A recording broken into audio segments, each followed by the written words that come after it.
Baik, kita mulai kelasnya. Selamat siang semuanya. Siang bang. Siang. Oke.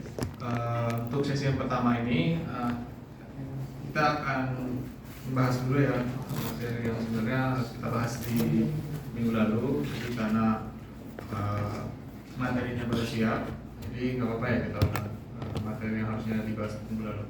Nanti di sesi kedua kita akan coba menggunakan Unity ya. Nanti mungkin prakteknya simpel, kita akan coba bikin project game 2D, terus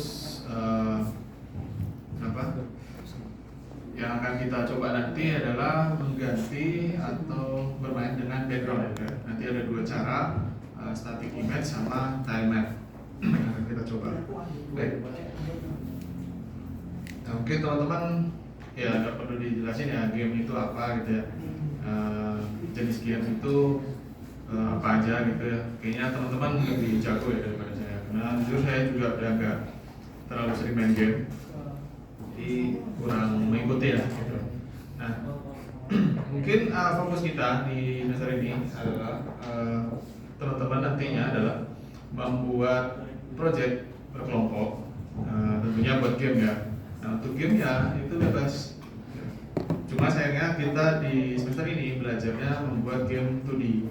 Jadi kalau teman-teman nanti projectnya adalah game 3D, otomatis teman-teman harus cari di luar kelas karena caranya, tekniknya itu pun agak berbeda ya antara game 2D sama 3D gitu.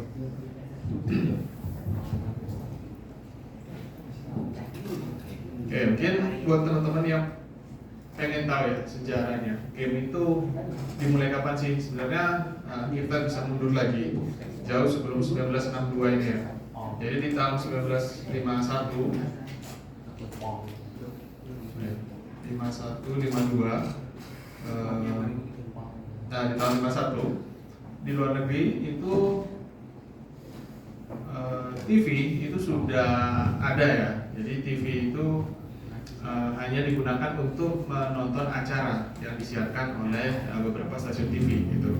Nah, ada seseorang ya, yang berkeinginan merubah gitu ya. Jadi bukan merubah fungsi dari TV tapi menambah fungsi dari TV. Jadi TV tidak hanya untuk sekedar menonton saja, tapi bisa digunakan untuk hal yang lain seperti bermain game gitu ya. Jadi orang ini Magna Fox ya, dia karena kegemarannya bermain game ya, game-game arcade gitu.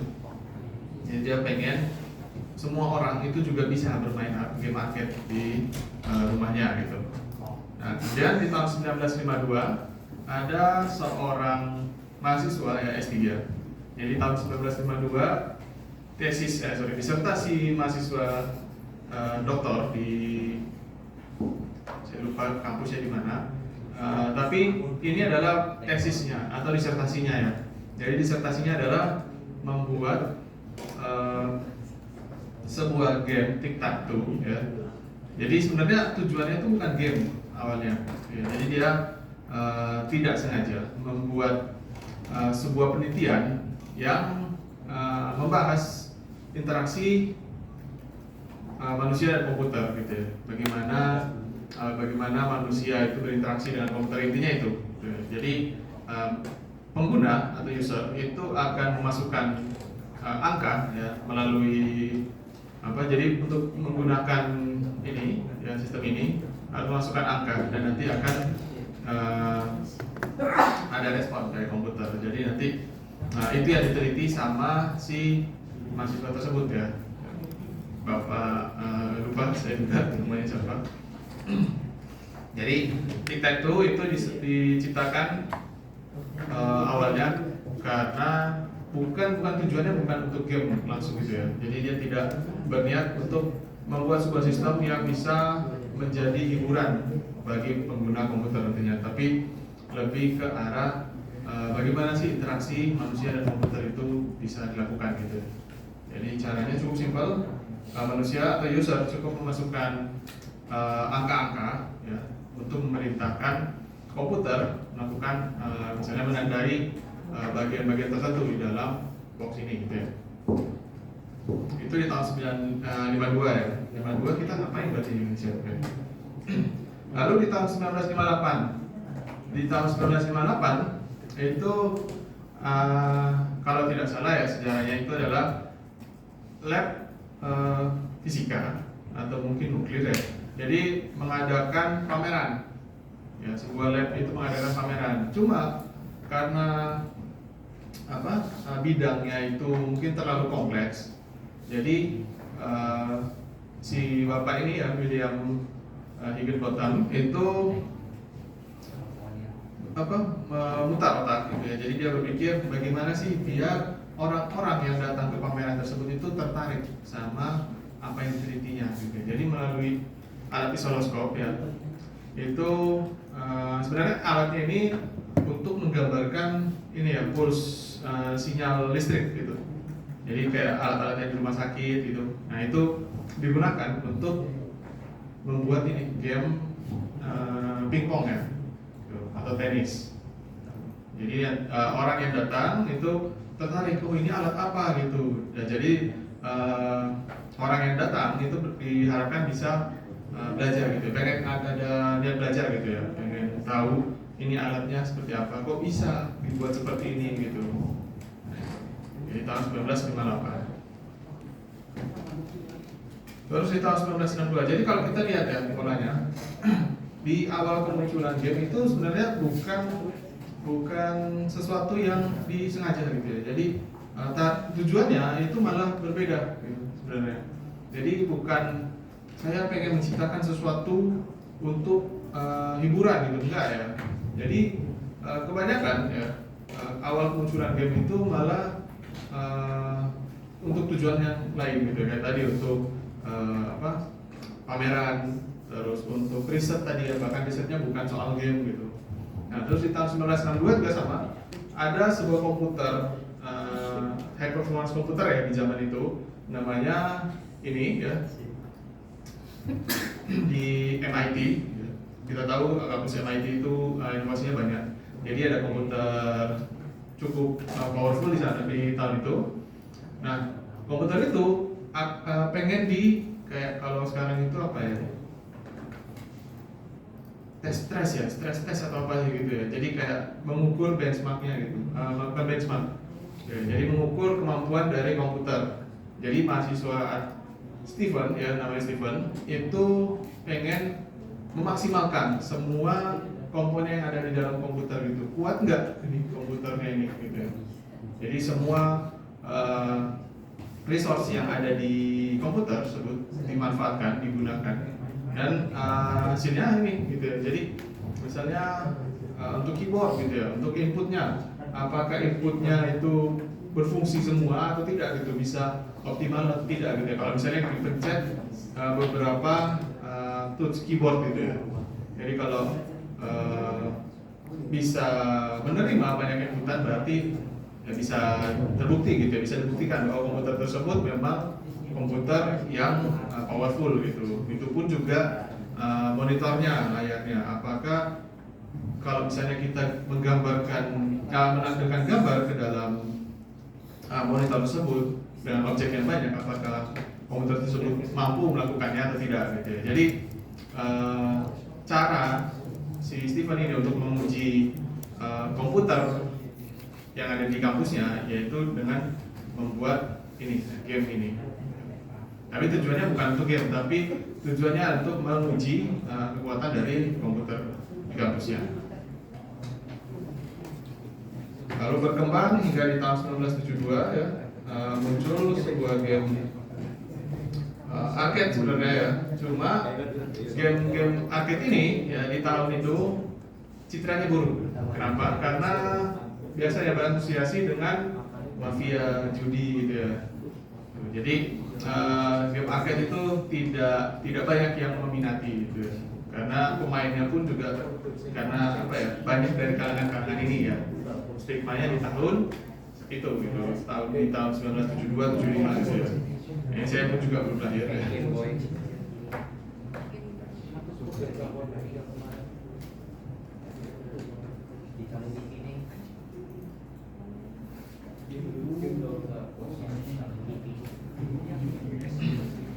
Nah, terus sekarang ya setelah kita lihat tadi sejarah singkatnya, ya, sekarang kita lihat di game itu ngapain sih gitu ya? Bagaimana sih cara kita membuat game? Gitu. Game itu mungkin bagi sebagian orang adalah seni ya. Mungkin ada yang berpendapat game itu diciptakan karena adanya jiwa seni gitu. Ada juga yang berpendapat nggak selamanya jiwa seni ya gitu. Dibutuhkan orang-orang yang paham matematika misalnya atau paham teknologi gitu. Jadi game ya secara general ya bisa kita anggap sebagai gabungan antara itu semua, antara seni gitu ya, terus teknologi ya, bahkan sains pun juga masuk di sana gitu ya. Sekarang kan game-game sudah banyak yang menambahkan AI di dalamnya atau proses-proses tertentu yang mungkin cukup kompleks ya, dilakukan oleh manusia gitu. Jadi secara sains itu diteliti gitu.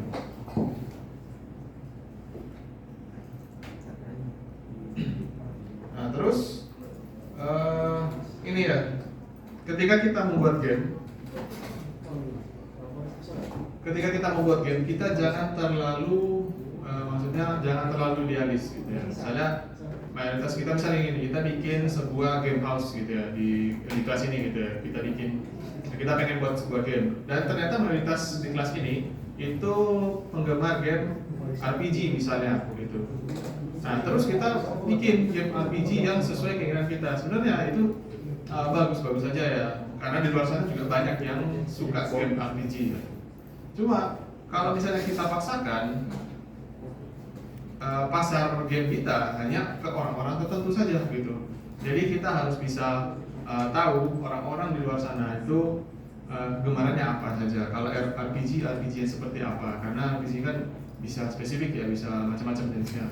Begitupun juga FPS itu mau tembak-tembakan biasa ala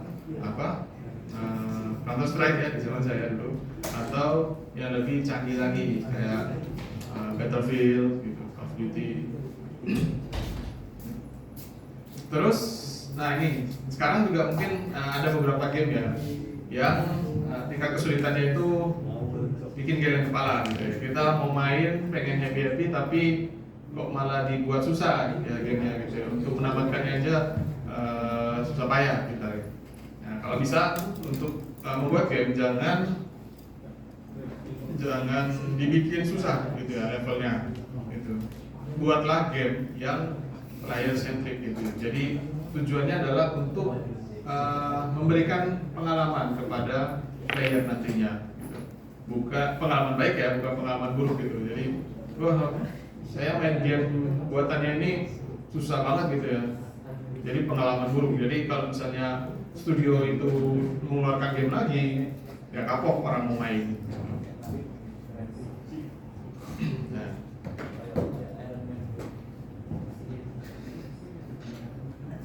Selanjutnya, game itu ada beberapa komponen penting ya. Setidaknya ada 4 ini, yaitu core mechanic, terus ada gameplay, ada user interface, dan tentunya ada player. Kalau kita gambarkan seperti ini ya, kira-kira hubungannya gitu. Jadi ada player. Sebenarnya ini kebalik ya sebenarnya. Yang benar itu gambar yang di sini. Nah kita lihat dulu gambar itu. Jadi ada 4 tadi ya. Ada player, ada user interface, ada gameplay, ada core mechanic. Gitu. Kita lihat satu-satu. Player ini apa? Ya player ini yang memainkan gitu. Jadi tanpa ada player ya game itu tidak akan berjalan gitu ya, tidak akan bisa diselesaikan gitu. Terus core mechanic ini adalah bagian yang mengatur logika, aturan, terus apa lagi ya, misalnya ya aturan, logika gitu ya. Jadi intinya core mechanic ini yang mengatur semuanya gitu. Jadi kalau misalnya game FPS ya berarti dia yang mengatur kayak misalnya kecepatan pelurunya gitu, terus hit yang berkurang ketika damage yang berkurang ketika kena hit itu seberapa, itu diatur di core mechanic semuanya gitu ya. Jadi bukan terus inputnya seperti apa atau apa ya, pengalaman usernya nanti playernya itu seperti apa. Jadi kalau FPS ya jangan kita bikin kayak game puzzle gitu ya, cuma geser kiri kanan gitu, nggak bisa. Jadi pengennya FPS itu membawa kesan kayak pengalaman nyata gitu ya.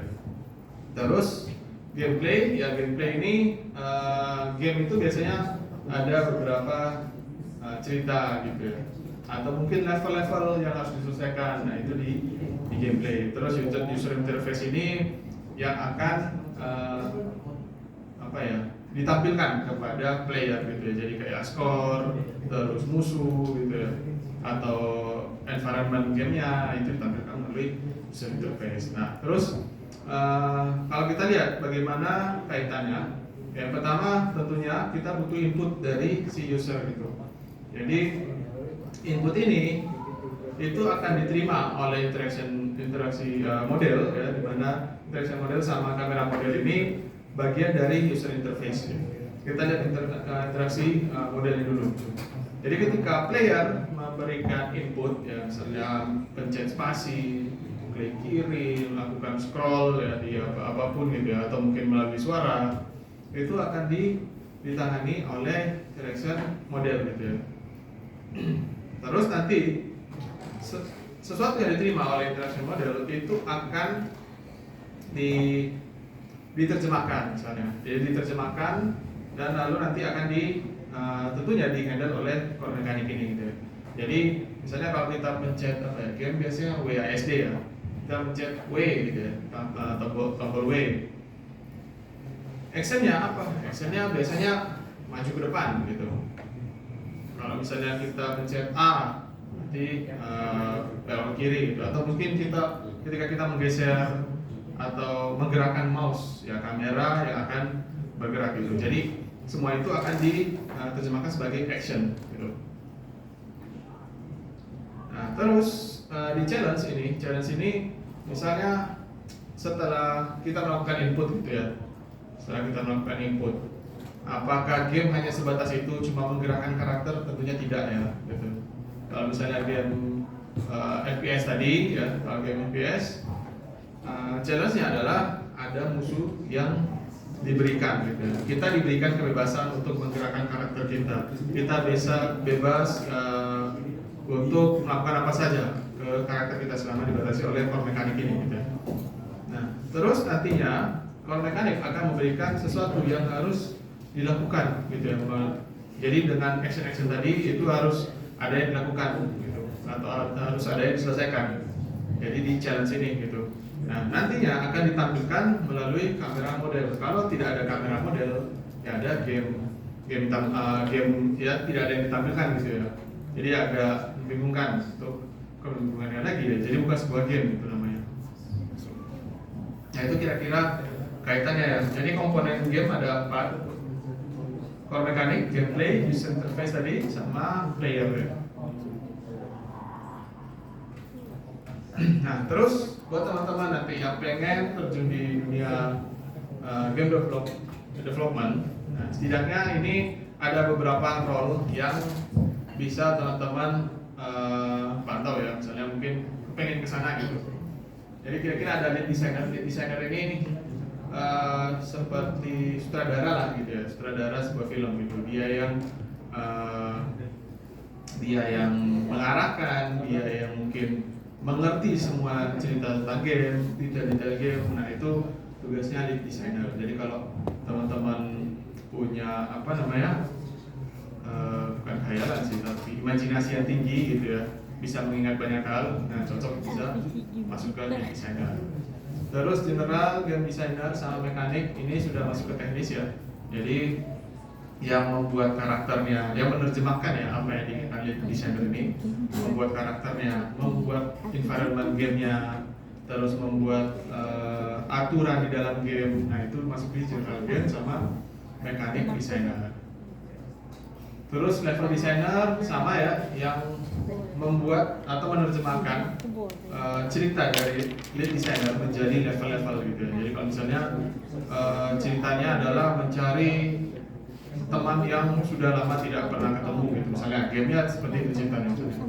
Jadi bagaimana caranya player nanti bisa bertemu dengan temannya di akhir game gitu. Nah itu diatur di sini, dibuat di sini di level di sana. Mungkin misalnya untuk sampai bertemu temannya dia harus dikejar apa dulu gitu ya, difitnah polisi dulu atau mungkin harus melawan beberapa komplotan penjahat gitu ya.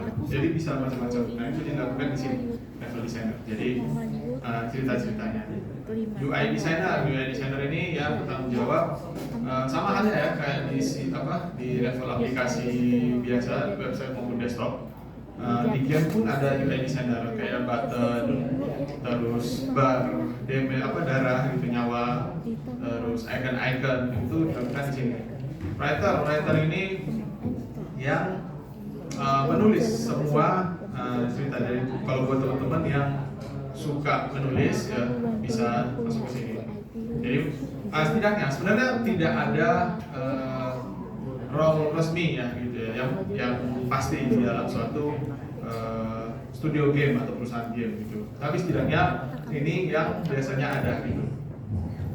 Sama kayak di perusahaan software biasa, misalnya software website, entah website atau desktop ataupun mobile, itu tidak selalu ada QA engineer gitu ya. Tidak selalu ada DevOps-nya gitu. Tapi DevOps itu adalah sebuah role yang ada di biasanya ada di beberapa perusahaan lainnya gitu ya. Nah, kalau di software engineering ya, karena ini juga masuknya dalam software engineering, tentunya ada dokumen yang harus disiapkan gitu ya. Jadi kalau di software engineering kan ada requirement-nya ya, dokumen requirement, kita harus mengumpulkan keinginan user, kebutuhan user itu dibuat dalam dokumen, terus modelingnya itu juga dibuat, itu desainnya juga dibuat dalam dokumen. Nah sama halnya juga di game. Di game pun ada dokumen ya, namanya game design dokumen gitu ya, GDD. Itu adalah dokumen yang berisi tentang semua hal tentang game yang dikerjakan gitu, atau game yang dibuat. Intinya seperti itu. Terus tipenya ada macam-macam ya. Ada yang high concept. High concept ini mungkin seperti cerita kasar dari sebuah game gitu ya, tapi belum menyentuh teknisnya gitu. Terus game treatment ini pecahan ya dari high concept ini. Terus karakter desain ya. Jadi karakter desain mungkin berisi gambar-gambar dari karakternya, terus mungkin kayak skill-skillnya gitu. Terus mungkin skinnya itu juga dimasukkan di sini gitu ya. Jadi masing-masing jenis game desain dokumen ini memuat hal yang berbeda-beda.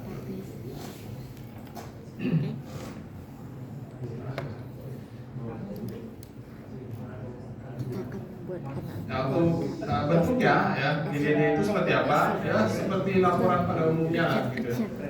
Ada title-nya gitu, ada judulnya. Kalau misalnya kita membuat buku tidak ada judulnya kan juga akan membingungkan ya gitu bagi orang-orang yang pengen baca. Ini buku tentang apa sih gitu. Terus nanti di dalamnya itu macam-macam, ada game title-nya, terus game sistemnya, terus target umur gitu ya, target usia. Nah sayangnya di dunia game ya mungkin masih belum terlalu disiplin ya. Ada game-game rating dewasa malah masih bisa dimainkan sama anak-anak. Sampai di sini yang SD-nya sudah main GTA. Saya juga main ya. Nah itu kan game rating dewasa ya sebenarnya gitu. Nah, jadi mungkin ini juga perlu disikapi gitu ya. Kita sebagai mungkin waktu kecil dulu kita tidak terlalu mengerti, kita cuma tahunya have fun aja gitu ya, main game buat senang-senang gitu. Tapi nanti ketika kita terjun ke dunia game development, langkah baiknya kita juga bisa mengedukasi ya para pemain ini gitu misalnya.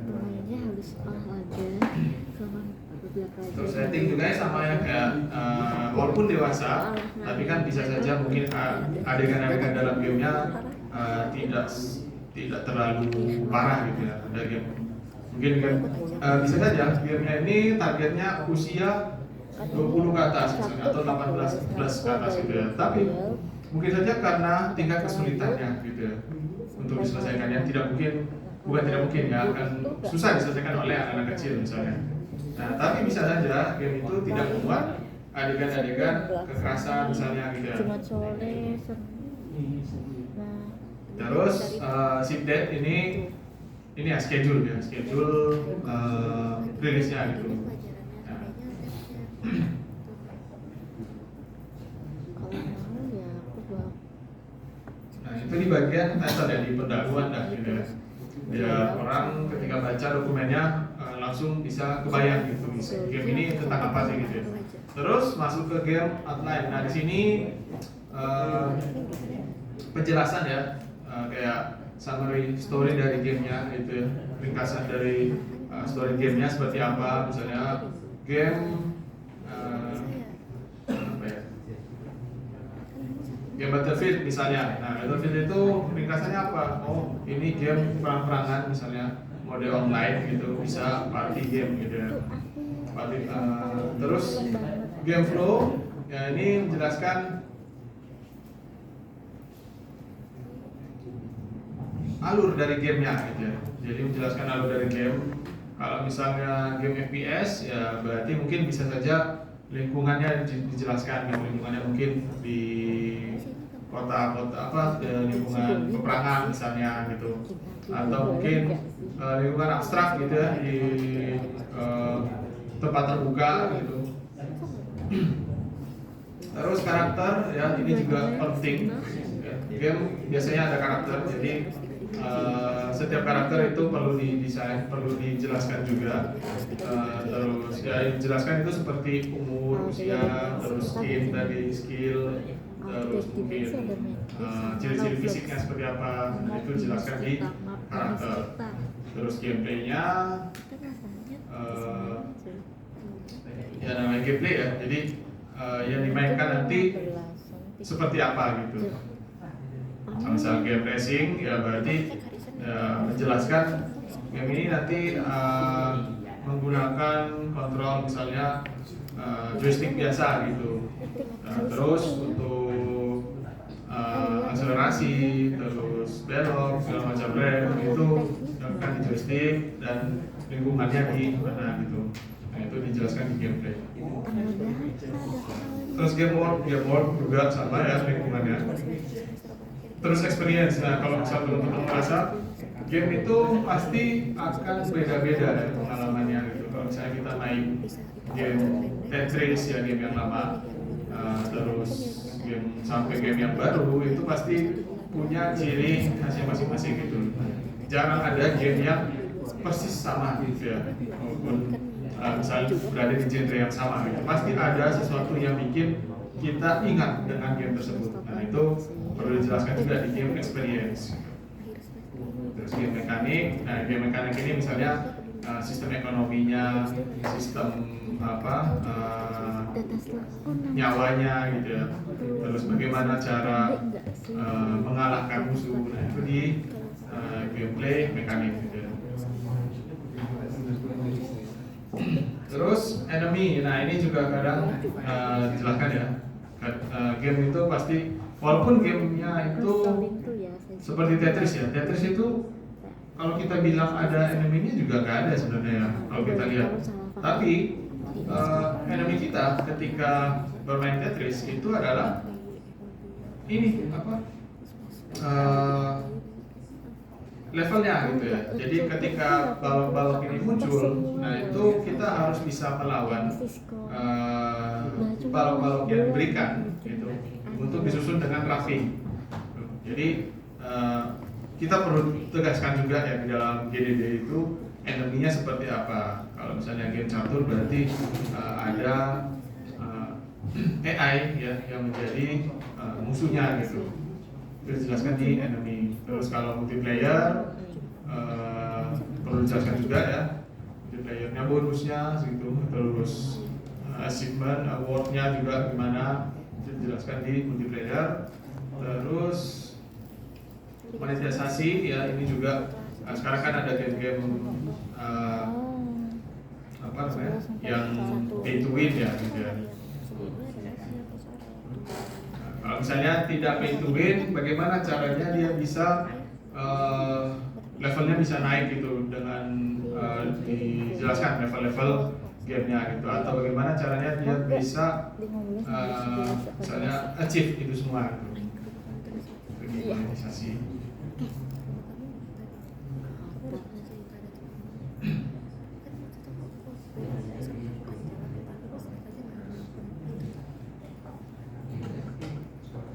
Nah itu tadi ya teman-teman untuk pengenalan gamenya ya.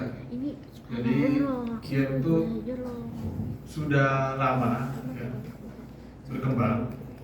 Tapi memang di tahun dulu ya, di tahun mungkin di kalau teman-teman mungkin pernah membaca konsol-konsol dulu itu resource-nya cukup kecil gitu ya, tidak sebesar sekarang, tapi bisa menjalankan game-game yang cukup berat. Jadi ini ada dilema juga ya antara di antara para developer ya. Di saat di zaman dulu ya, konsol yang resource-nya kecil itu bisa memainkan game yang mungkin kayaknya susah nih untuk dijalankan di konsol seperti itu gitu ya. Tapi developer zaman dulu itu membuktikan bisa. Jadi sebegitu kreatifnya orang-orang atau developer di saat itu. Nah di saat ini orang berlomba-lomba untuk ya bukan cuma sekedar untuk efisiennya sudah tidak. Jadi orang lebih bergantung kepada hardware-nya gitu. Jadi untuk bisa mendapatkan pengalaman game yang bagus, gitu, setidaknya kita juga harus menyediakan hardware yang mumpuni gitu ya. Walaupun memang ada beberapa penelitian mungkin ya yang sudah dilakukan kayak bagaimana cara merender game dengan efisien, terus melakukan kayak ray tracing itu kan juga render ya. Misalnya action dari karakternya biar tidak terlalu berat seperti apa, animasinya juga diperhalus, diperingan gitu ya. Terus partikel-partikel gitu ya, itu kan juga cukup berat ya, mengenerate partikel-partikel kecil kayak asap, debu gitu, api, itu juga cukup berat itu. Nah sekarang sudah banyak penelitian yang mengoptimasi semua itu. Ada yang 3D, kita bikinnya yang 2 pixel ini, 2D pixel ini. Nah, jadi kita satu semester ini menggunakan Unity ya. Kenapa? Karena Unity itu sifatnya mungkin sudah berubah sekarang. Kalau dulu Unity itu bebas ya. Pihak Unity akan menarik atau meminta kita membayar kepada pihak Unity jika kita menggunakan game engine-nya untuk membuat sebuah game dan gamenya itu komersil. Jadi kita sudah jual gamenya dan mendapatkan keuntungan sekian gitu kalau di saat itu. Nah sekarang kalau tidak salah kemarin berubah ya aturannya gitu. Tapi nggak apa-apa, kita masih bisa pakai untuk belajar menggunakan Unity.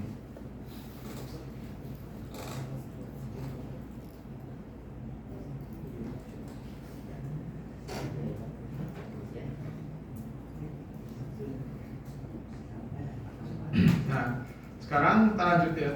Di dunia saat ini itu setidaknya ada beberapa game engine yang cukup terkenal ya. Sebenarnya masih banyak lagi game engine kayak dari Ubisoft, dari EA gitu ya. Nah, tapi setidaknya kita rangkum aja yang paling dikenal ya sama penulis ini. Nah, yang pertama ada Unreal. Unreal ini adalah game engine yang paling banyak digunakan yang saat ini untuk game-game baru, game-game bagus itu bukan banyak ya, kayak mayoritas itu menggunakan Unreal. Kenapa? Karena Unreal itu punya beberapa fitur ya yang cocok untuk game-game level dunia gitu ya, untuk ya level dunia gitu ya. Jadi kayak kalau misalnya kita pengen bikin game AAA ya, game AAA ini kan berarti dananya cukup besar ya untuk membuat game. Terus gamenya juga kualitasnya juga bagus. Nah itu bisa menggunakan Unreal ya, karena Unreal ini sama kayak Unity ya. Kita bisa melakukan banyak hal di sana untuk membuat game yang bagus sekalipun. Cuma kekurangannya untuk menggunakan Unreal kita butuh komputer yang speknya juga tinggi gitu ya. Kita tidak bisa menggunakan komputer pribadi, personal PC kita yang mungkin secara apa namanya, secara kemampuan tidak sebagus komputer-komputer di studio game misalnya gitu. Ya, jadi untuk menggunakan Unreal pastikan spesifikasi komputer yang digunakan itu harus tinggi ya, karena game yang dihasilkan pun juga game-game yang berkualitas tinggi. Yang kedua, Unity ini yang akan kita gunakan selama 1 semester ini. Ya. Dengan Unity kita bisa ya membuat game ini ya, kalau untuk belajar Unity paling cocok gitu. Jadi tidak terlalu banyak fitur-fitur yang terlalu kompleks gitu ya. Tidak, harusnya belum kita butuhkan gitu. Jadi kita bisa menggunakan Unity. Nah, cuma sayangnya ketika kita buat untuk menggunakan Unity untuk membuat game AAA ya, itu agak sulit karena kita harus menambahkan sendiri plugin-pluginnya, kayak misalnya mekaniknya, terus mungkin environment-nya gitu ya. Sedangkan kalau di Unreal visualnya itu pun sudah sangat bagus gitu ya. Visual yang disediakan sama Unreal itu pun sudah bagus. Sedangkan kalau Unity tidak, kita harus menambahkan sendiri gitu ya. Nanti untuk menambahkan plugin-plugin ini bisa lewat mana ya, bisa nanti kita cek di asetnya atau store-nya, aset store dari Unity. Terus ada CryEngine. CryEngine ini seingat saya dulu yang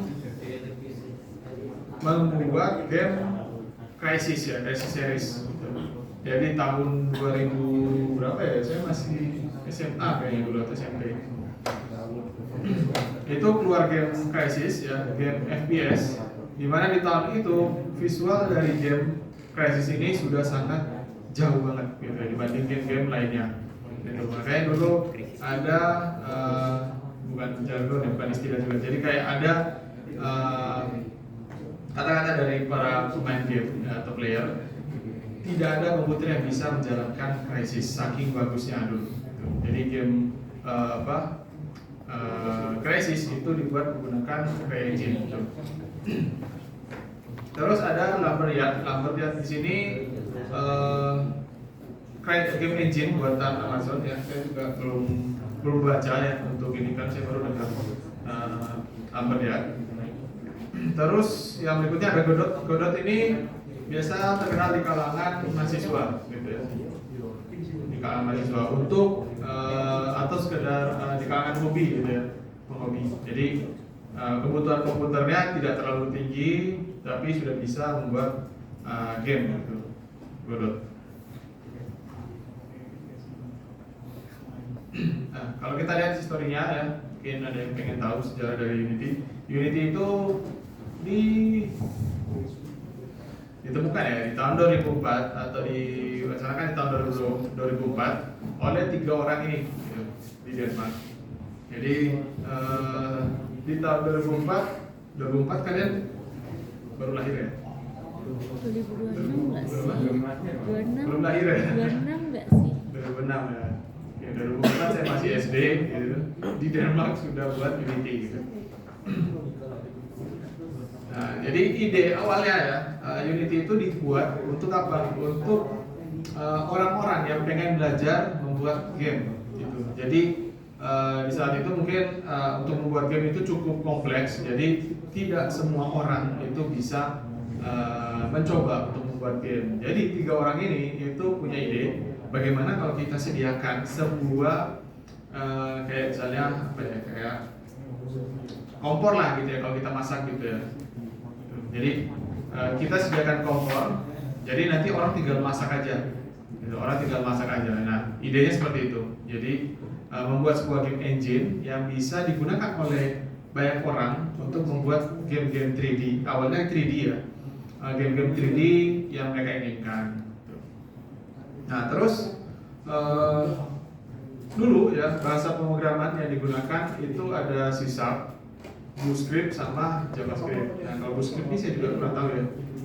Saya tahu cuma JavaScript. Jadi ada C# sama JavaScript sama Bootstrap ya. Nah untuk sekarang kayaknya JavaScript sama Bootstrap itu sudah jarang banget digunakan. Jadi Unity lebih fokus ke C#. C# ini kalau teman-teman belajar Java, nah itu mirip sama C#. C# yang mirip ngikutin Java. Jadi tidak terlalu tidak terlalu beda lah gitu.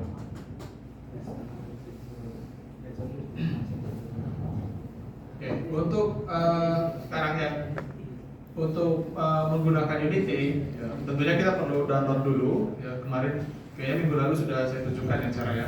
Teman-teman perlu download dulu Unity Hub, terus install atau download editornya melalui Unity Hub. Terus nanti tinggal tunggu saja ya. Jadi butuh juga dengan code editornya ya. Code editornya ini kayaknya kalau di Unity 6 itu code editornya itu VS Code. Kalau dulu Microsoft Visual Studio kayaknya. Jadi pakai VS Code aja sudah cukup, kita bisa bikin programnya ya atau kodenya.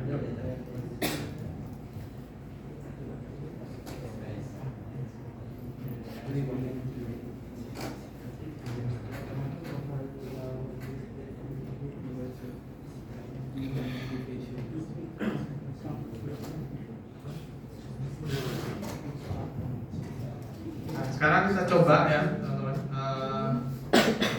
buat sebuah project. Kalau kemarin kan minggu lalu kita mendownload contoh project yang ada di Unity Hub. Sekarang kita coba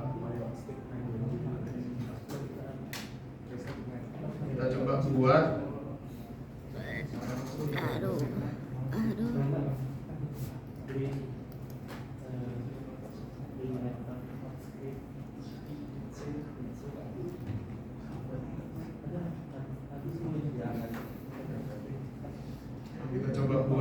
project baru ya.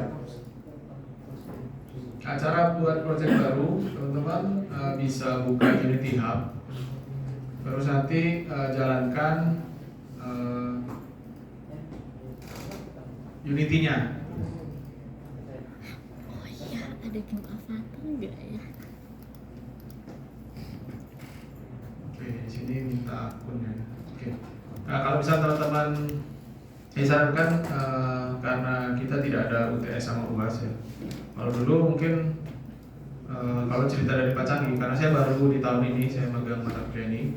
Jadi tahun lalu, tahun sebelumnya itu teman-teman disarankan atau dianjurkan untuk menggunakan komputer yang di lab karena nanti ujiannya itu di lab. Nah, sedangkan di tahun ini karena ujiannya tidak ada UTS sama UAS. Maka mungkin saya anjurkan teman-teman bisa menggunakan device pribadi gitu. Jadi biar tidak perlu login ulang gitu loh di sini.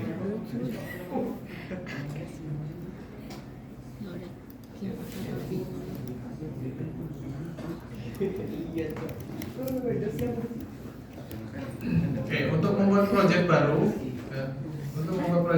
teman-teman bisa melalui Unity Hub terus ke arah project. Nah di arah project ini teman-teman bisa pilih new project. Ini kita coba Passwordnya? coba kalau komputer lain ada passwordnya juga nggak? Ada yang tahu password komputer ini? Ada ya? Coba minus S2. Windows 2022, coba Windows 2022.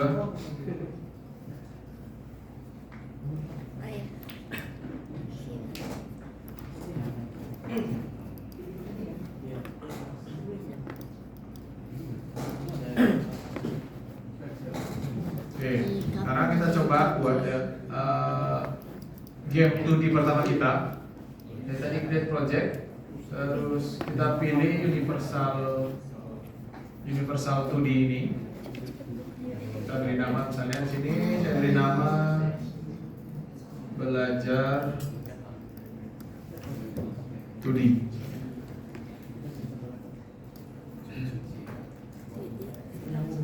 Setelah kita beri nama, kita langsung create project aja.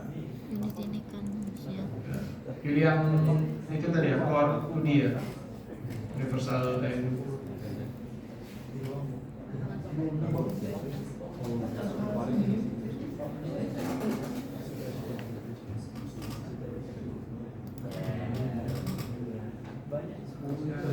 Unity akan buka. Nah ini lagi buka ya. Jadi setelah kita create project, Unity nanti akan otomatis buka. Pastikan gunakan yang Unity 6 ya teman-teman jika membuat project itu. Jadi saya lupa tadi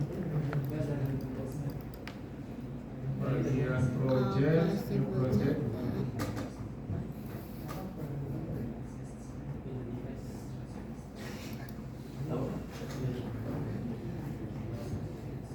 Oke, di sini ya. Bagian ini jangan lupa gunakan pilih yang 6000 atau Unity 6.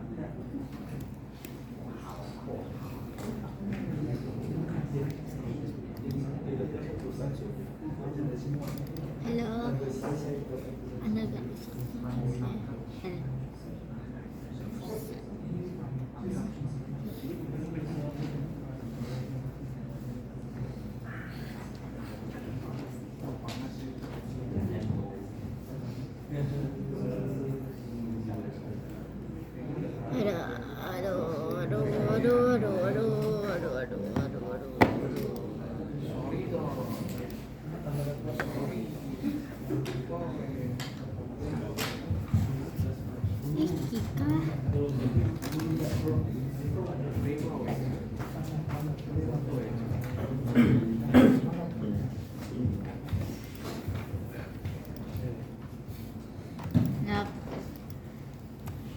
Di instansi ya. Ya. Aduh, empty lah. Nggak tahu ya ini otomatis ini latas ini. Berarti iya kayak.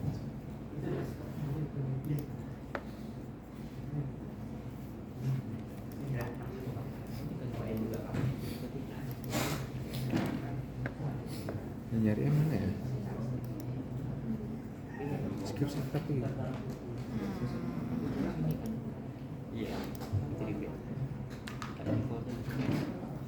ya di sini maksudnya yang terbaru ya malah.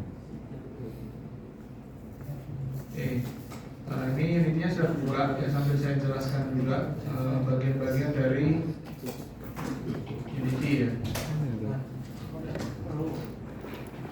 Nah, kalau di materi ini ya, Unity itu terbagi atas 6 bagian ya. Yang pertama hierarki itu yang ini bagian sini. Jadi semua objek, semua objek ya, karakter, background itu di sini ya. Jadi dari suatu scene, ya, jadi nanti ada beberapa scene gitu ya.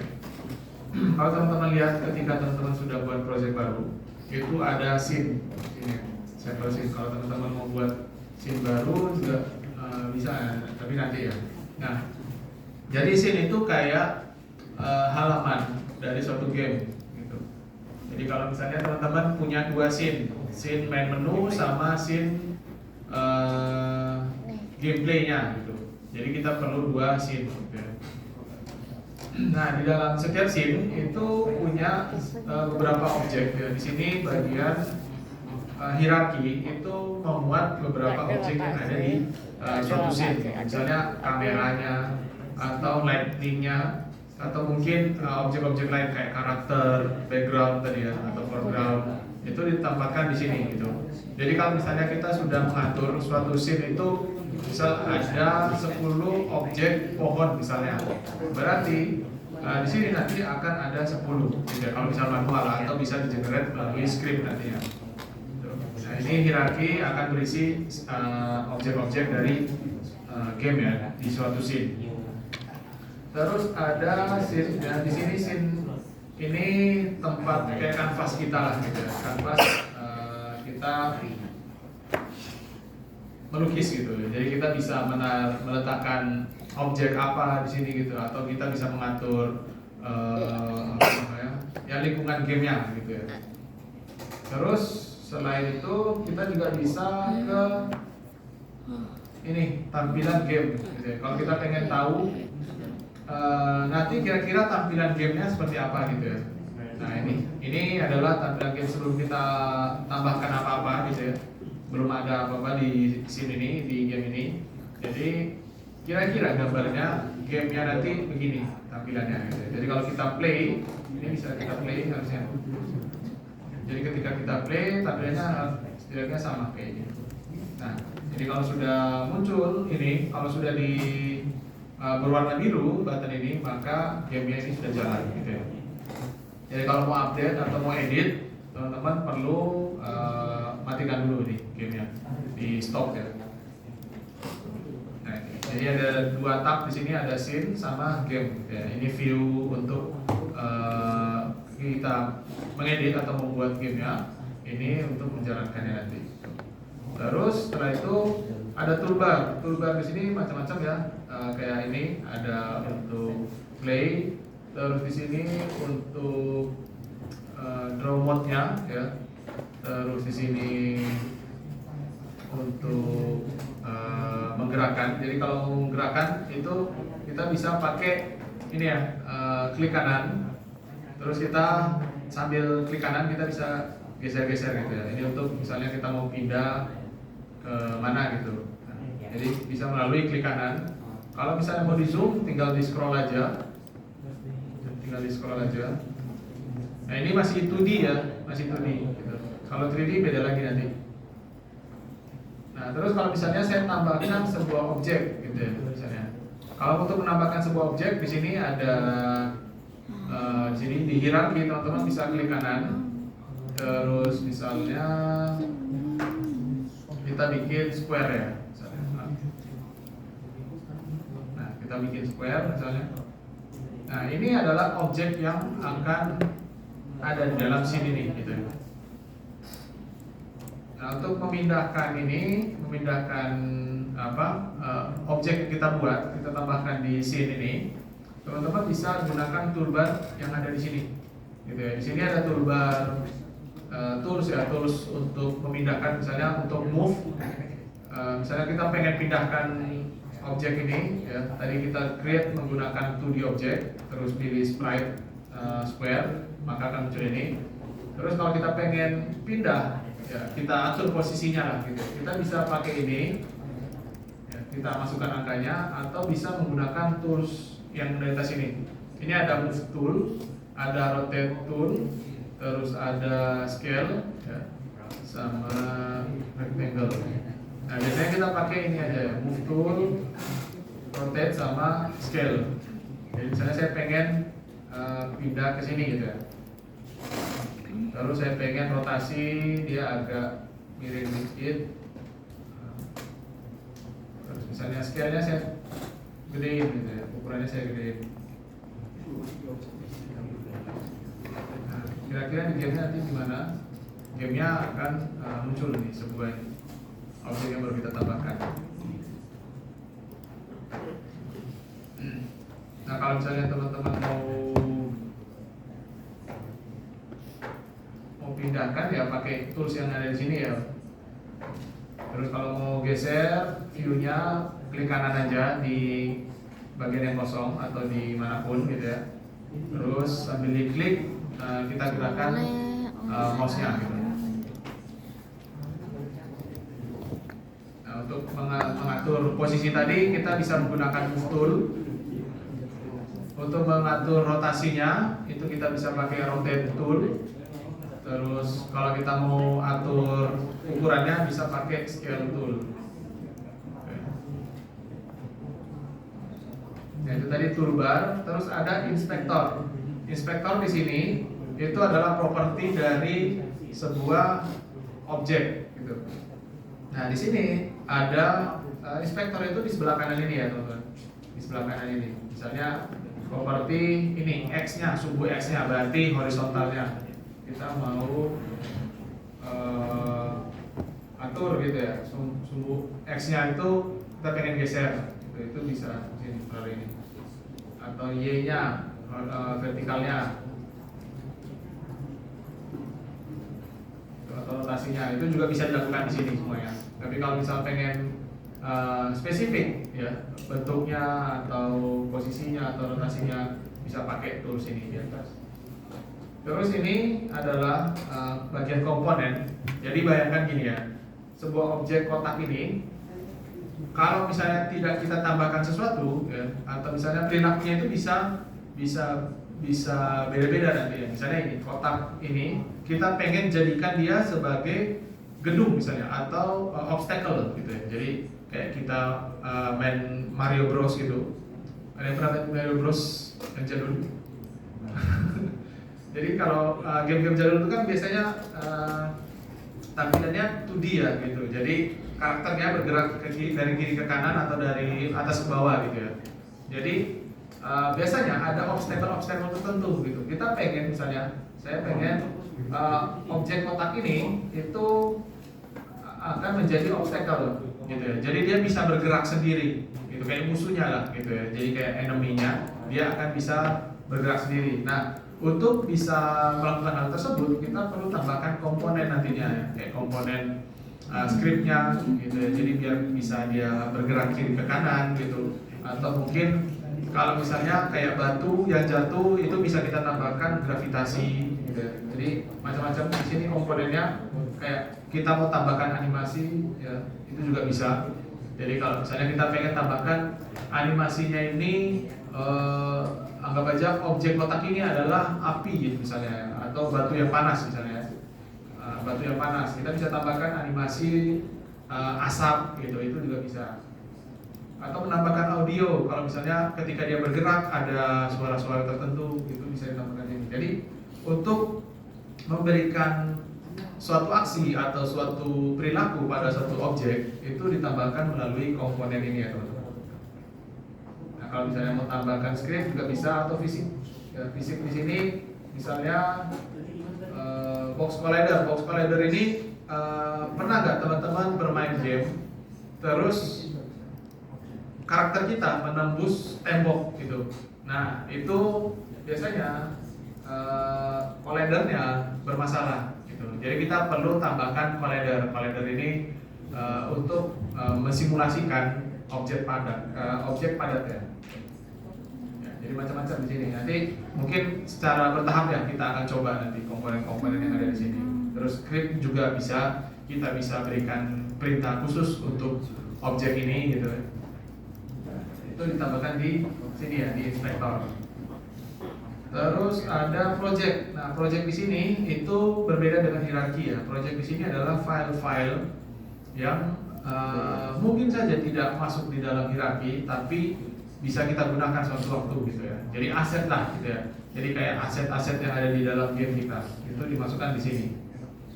Untuk pengaturan foldernya teman-teman bebas ya. Misalnya saya mau bikin di sini folder apa nih, background misalnya, itu juga boleh. Nah, jadi folder di sini itu bebas ya, kayak file explorer biasa lah gitu ya. Jadi teman-teman bisa buat seperti apapun gitu ya. Nah, itu tadi ya, ada hierarki, ada game, ada scene, ada toolbar, ada inspektor, sama project. Nah, ini tadi pengenalannya ya. Mungkin kalau 2D agak kurang bisa dibayangkan ya, tools-tools yang ada di sini gitu. Tapi nanti bisa teman-teman coba sendiri kalau pengen coba yang 3D.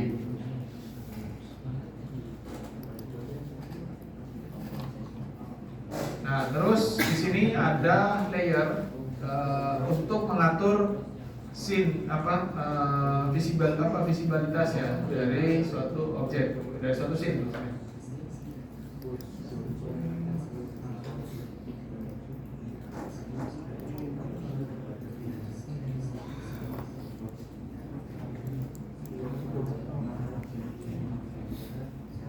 Nah sekarang kita coba ya, teman-teman bisa coba browsing aset itu bisa lewat sini.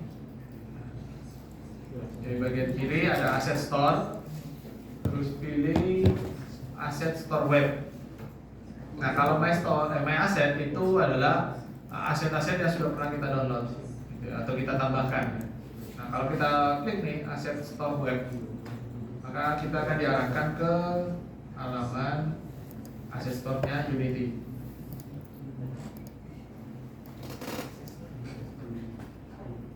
Nah di sini teman-teman bisa explore cari, walaupun memang ada yang berbayar, ada yang gratis juga ya kalau buat belajar nanti.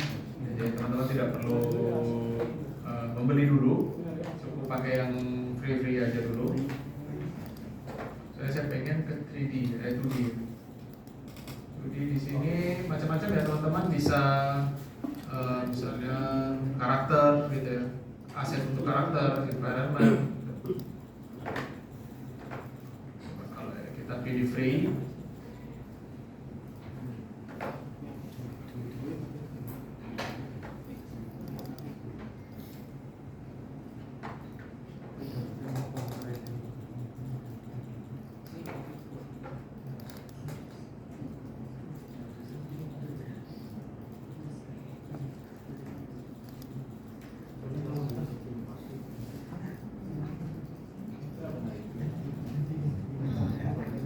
Oke, sekarang kita coba ya teman-teman, kita coba tambah menambahkan background ya ke dalam game kita.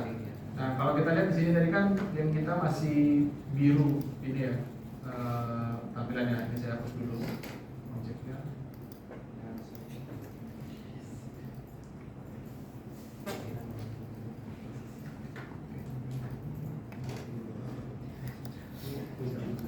Sekarang kita coba tambahkan objek background ya.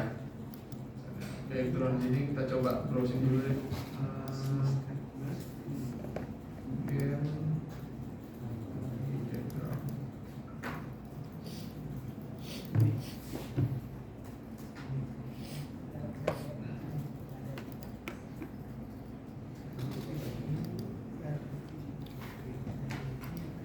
Misalnya saya download ini aja dulu.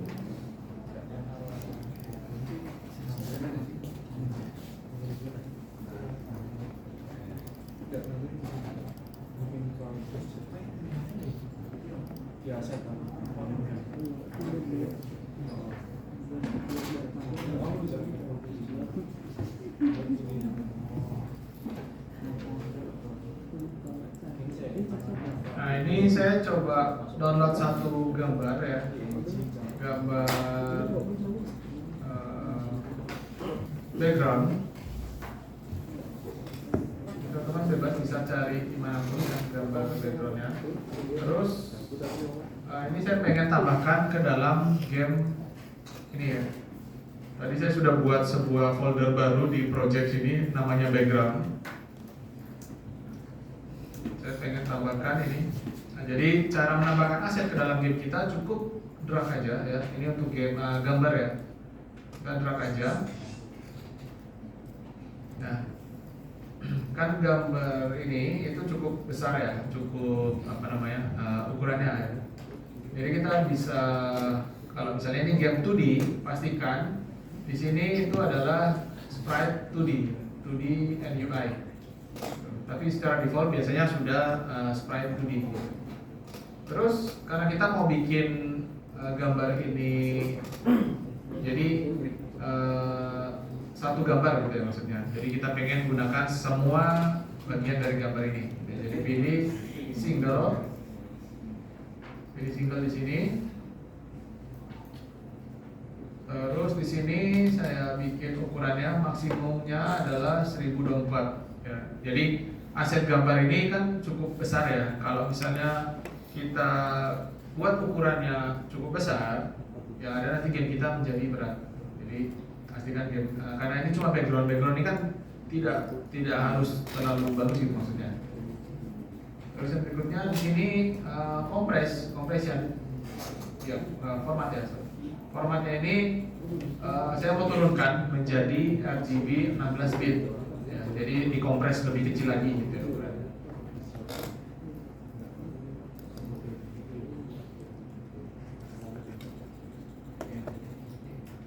Nah kalau sudah kita apply ya, jadi ini saya mau ubah dulu gambarnya Mas William. Nah sekarang kalau sudah, ini kan gambarnya sudah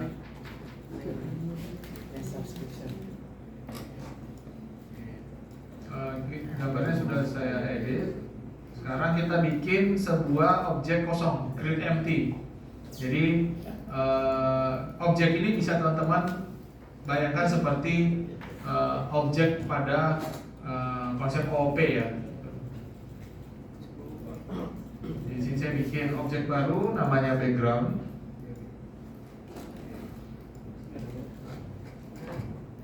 Sini objeknya background. Terus kita set dulu ini posisinya di 0 biar di tengah ya. Nah ini kan masih kosong ya. Dia cuma sesuatu yang tidak ada apa ya, artinya gitu ya, objek kosong ini gitu ya. Empty objek tadi ya, create empty tadi. Nah sekarang kita mau berikan dia komponen, kita tambahkan sebuah komponen. Di sini komponennya untuk memuat gambar ini, sprite ini, itu tambahkan di add komponen namanya sprite renderer. Sprite renderer ini tinggal kita drag aja. Nah kalau misalnya terlalu besar ya, ini kan kameranya. Kalau kita lihat di gamenya ya, ini terlalu besar ya.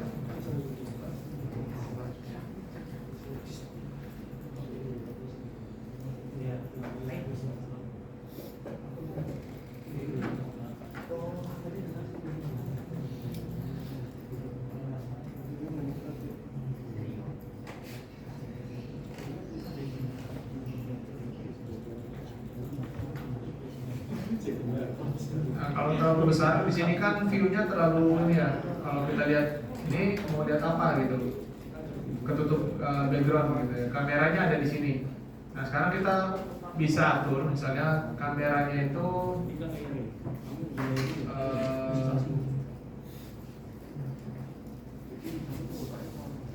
ya, ini ada garis putih, ya, ini kameranya. Jadi kita bisa memperluas view dari kameranya. Jadi kalau kita lihat di sini gamenya akan menjadi seperti ini. Ini adalah background dari gamenya gitu ya.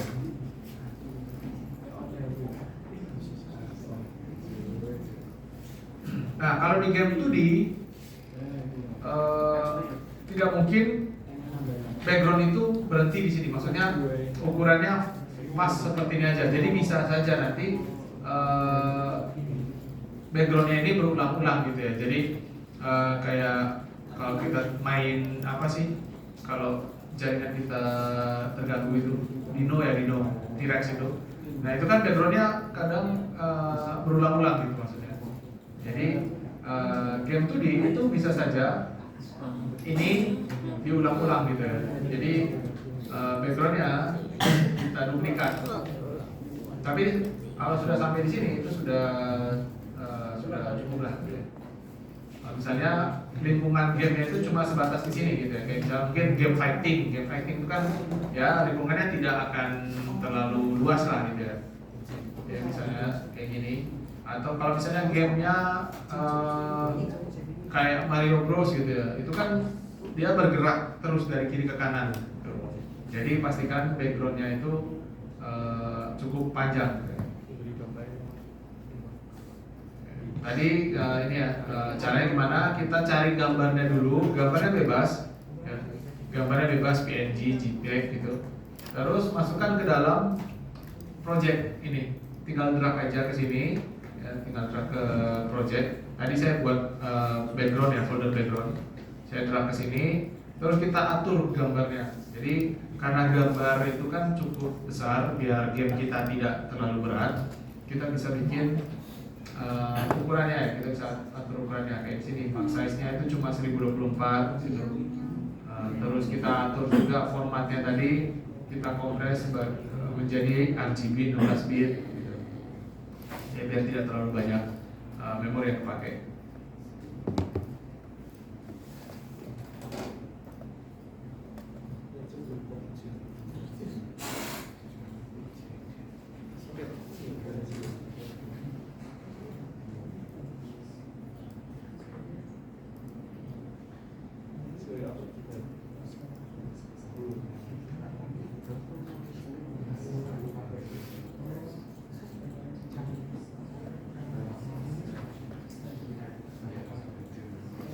Terus di sini tadi saya tambahkan sebuah objek kosong. Objek kosong ini saya tambahkan melalui tadi ya, kita klik kanan di bagian hierarki, pilih create empty, terus akan muncul sebuah objek kosong di sini, beri nama background. Jadi create empty ya, kayak gini. Create empty akan muncul sebuah game object seperti ini, beri nama background ya. Terus nanti kira-kira ini posisinya kan masih aneh ya, X, Y, Z nya ini kita set jadi 0 semua dulu biar di tengah-tengah. Ini kan posisinya tidak di tengah ya.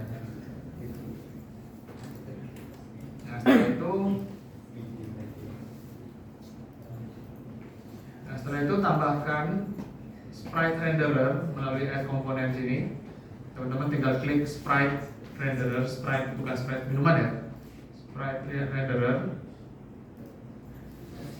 Terus jika sudah muncul di sini gambar yang tadi di aset itu, teman-teman drag ke sini, bagian sini.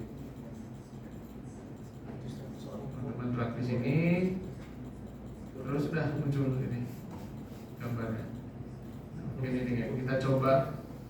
Kita bisa atur warnanya ya, tone warnanya. Misalnya saya mau bikin filter Meksiko misalnya. Filter Meksiko misalnya. Atau kalau misalnya kita mau bikin efek fade ya, suram gitu. Kayak background kan jauh ya. Nah, bisa juga seperti ini.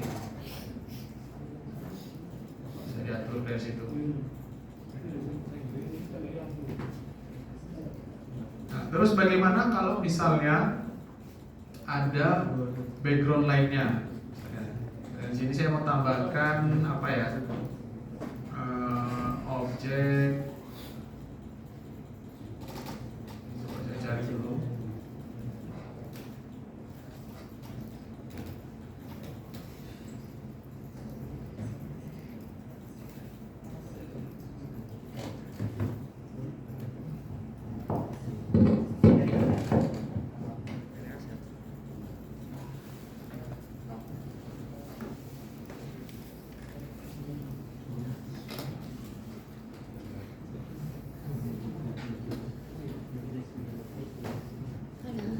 Jangan kita harus tunggu-tunggu itu dulu.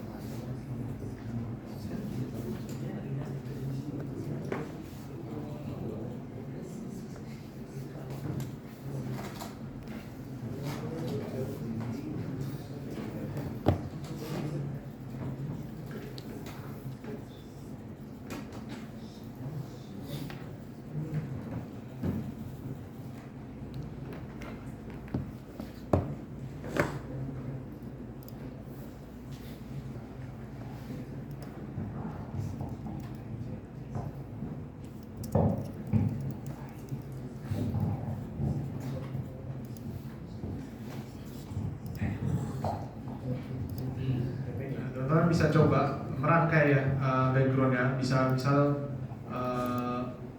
lapisannya itu langit ya, awan gitu, terus ada pegunungan, terus rumput, terus apa gitu, jadi bertumpuk. Nah untuk mengatur itu nanti teman-teman bisa gunakan order ya, jadi nanti bisa saja di sini ada background langit, background gunung gitu ya, misalnya background sawah, background jalan gitu. Nah jadi nanti aturnya itu teman-teman bisa di sini mengatur ordernya ya, urutannya gitu, mana yang paling atas, mana yang paling bawah. Jadi semakin tinggi nilainya maka posisinya itu yang paling atas nantinya.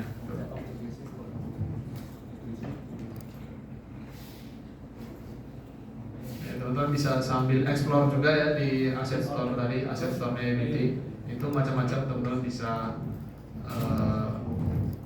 cari beberapa aset lah.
Bisa dipakai untungnya ya kita bisa pakai SIM untuk sertifikasinya.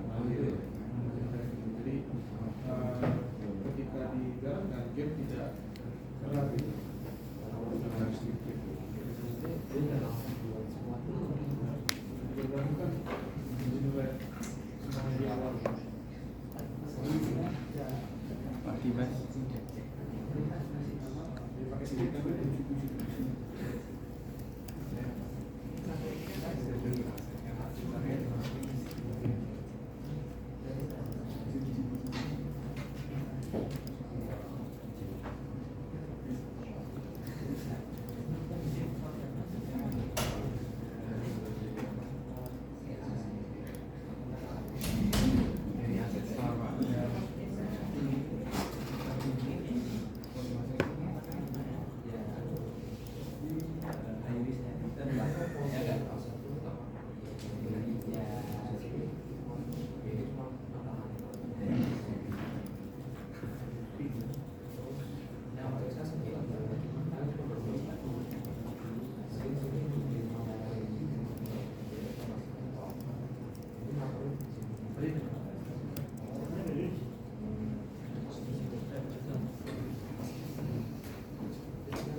Nah ini kan baru satu background ya. Kalau misalnya kita bikin ini background untuk game fighting misalnya.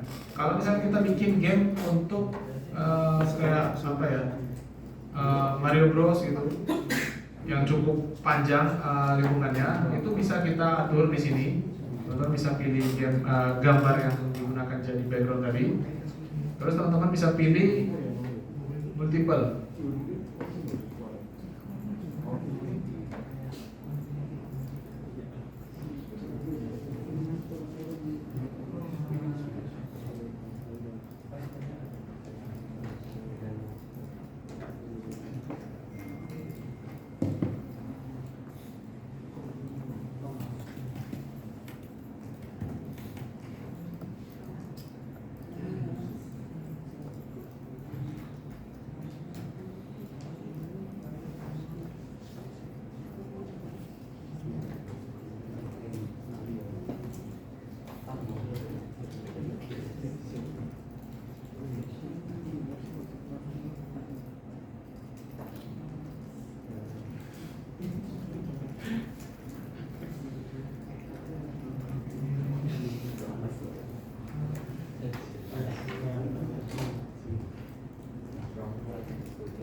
Jadi dengan memilih multiple,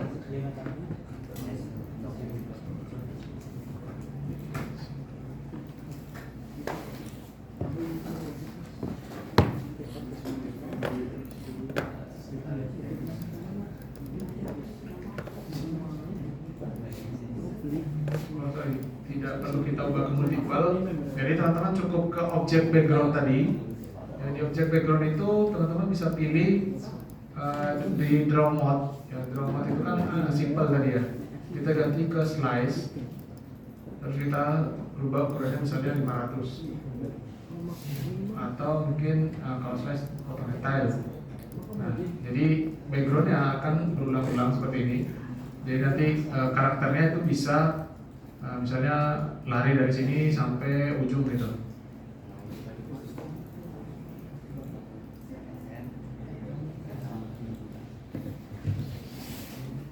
Jadi tapi ya memang bentuknya agak aneh ya, kepotong gini ya.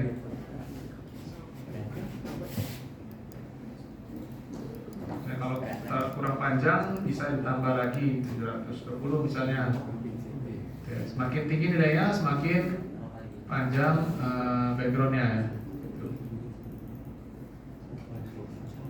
Jadi pilih di background di objek tadi, pilih tile, terus atur lebarnya itu diatur seberapa gitu ya.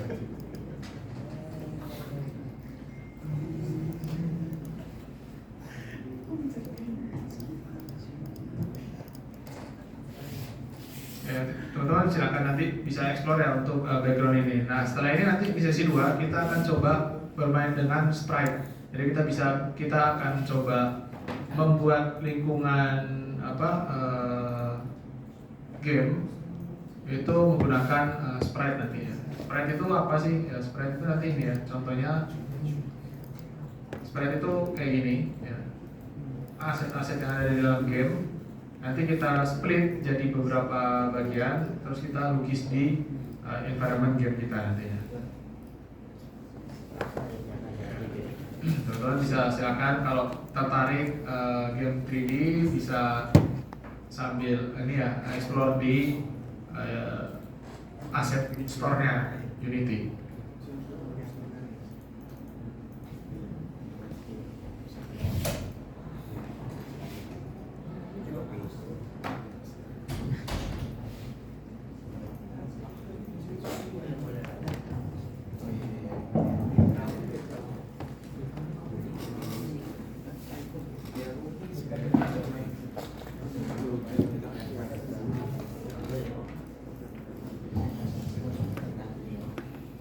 sampai sini punya pertanyaan teman-teman? Sambil saya absen dulu.